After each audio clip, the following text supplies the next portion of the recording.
So let's move on to hi-fi. What have we got there, Ian? Well, it's a couple of things which probably you guys might be better judged to talk about, so I'll just give you the headline features here.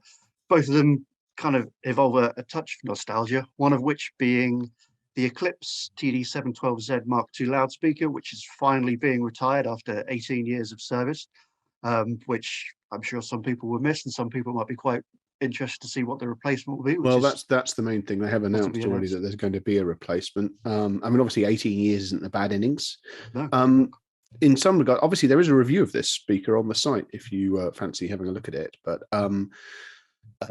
it's about as large as Eclipse's technology can possibly work. So it'll be interesting to see what they've decided to do in terms of how much further they can take it. And if there's interest in me looking at it, I'd be delighted to do so. I won't lie. One of the reasons it was reviewed in the first place as relatively late in life and a bit specialist was it was right at the start of lockdown 1.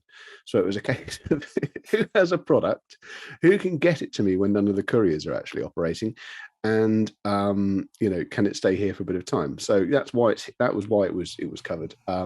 But there is going to be more news and more stuff from Eclipse in due course as well. So we'll see how that goes. But it's a tremendous bit of kit, and missed in its own sense. But it's good to know that there's something coming along to replace it.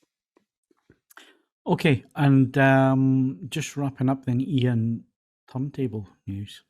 Yeah. It's just whilst we're talking about 18 years from the Eclipse loudspeaker, it's actually 50 years since the Technics SL1200 DJ turntable first came along. And to mark this notable milestone, companies released a range of bold new colours in a limited edition run. I'm going and they've thrown in a few other, some nice other little unique touches in there, little LEDs, little kind of additions to the frame that you could add and play around with, and it's just like a really cool thing. So if you're still into your turntables and you want a bit of a new look, there's some great options for you there. Yep, I was a heavy user of the Mark II, the 1200.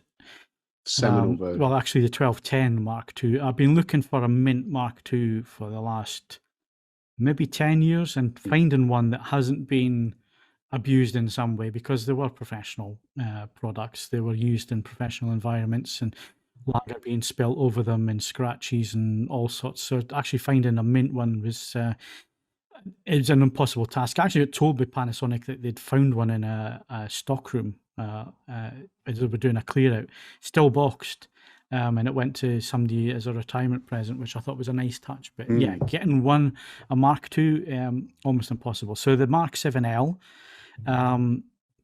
this is it's not the same build quality. We're not talking about this thing weighing a ton like the original Mark IIs and all the rest of it. I'm kind of at peace with this now. I mean, to be clear, if you want one of those, the GR is built better than the original Mark II. Yeah, but I don't want to spend 1,200 quid on one. That's fair enough. That's my point. So I think a Mark 7 is probably going to end up in my system, just as a throwback to remind me of a previous career, a good few years ago and a good few decades ago now. And just something that I can spin some vinyl in. It's going to sound good. They always have sounded decent. You can upgrade them, and there's some nice little upgrades that you can do to them. And the green color is really appealing to me. So I think I'm going to order one. That's what I'm saying here. And I never thought I'd be buying a turntable in 2022. It is amusing. I mean, obviously, I bought one in December. I mean, I don't know if you've had odds on successive actual team purchases being Red Bull players. Turntables, yeah, exactly. Fair enough. There you go.